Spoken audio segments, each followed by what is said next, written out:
these are images, live images you were seeing from Turkey, protests there. Let's read out a statement that's been made by the Turkish Foreign Ministry saying that we strongly condemn these inhumane practices of Israel. That's according to a written statement by the Turkish Foreign Ministry. This deplorable incident, which took place in open seas and constitutes a flagrant breach of international law, may lead to irreparable consequences in our bilateral relations. That's the written statement issued by the Turkish Foreign Ministry, an official statement there on what's happened today. Israeli forces attacking the Gaza aid convoy, and a lot of protests taking place in Turkey since one of the main ships that was attacked was a Turkish ship carrying the bulk of the aid.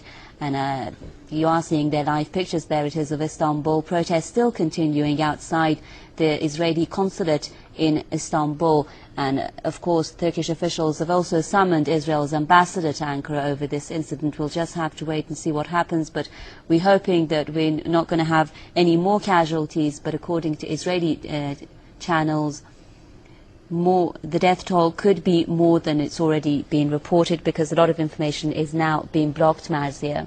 That's right, Homa. And just like you just read the official statement from Turkey, of course, possibly we may see a stronger reaction as we see that the Turkish people have already taken to the streets. It's still early in Turkey, but some Turks have already tried to storm the Israeli consulate, as the largest ship in the convoy was a Turkish ship, and that was the ship that was attacked. Now, we have reports now of at least 20 people that have been killed. Of course, we don't have any word of the nationality, but in all likelihood, because the majority of people on that ship were Turkish. So that could be another major factor in this as far as the number of Turkish nationals killed, if any, and to see the official reaction out of Istanbul with this. Now, we do have some reports of some Israeli officials expressing sorrow over what has taken place. Also, the official Israeli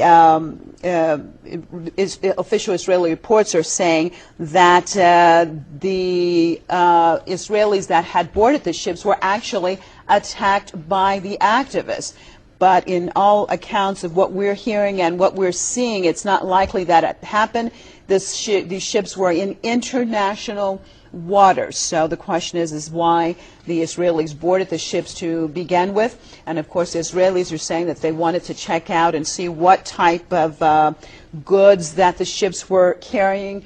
We know that the ships were carrying 10,000 tons of humanitarian aid that has been collected from 50 countries around the world, 700 activists from around the world, including journalists, including a Nobel laureate, including a Holocaust survivor.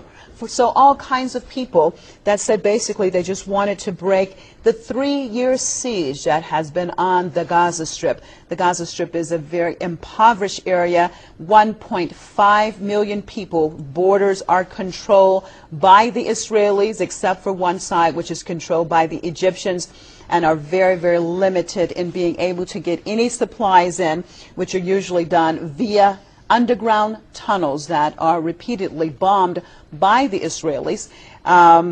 The Israelis, of course, started this siege after Hamas.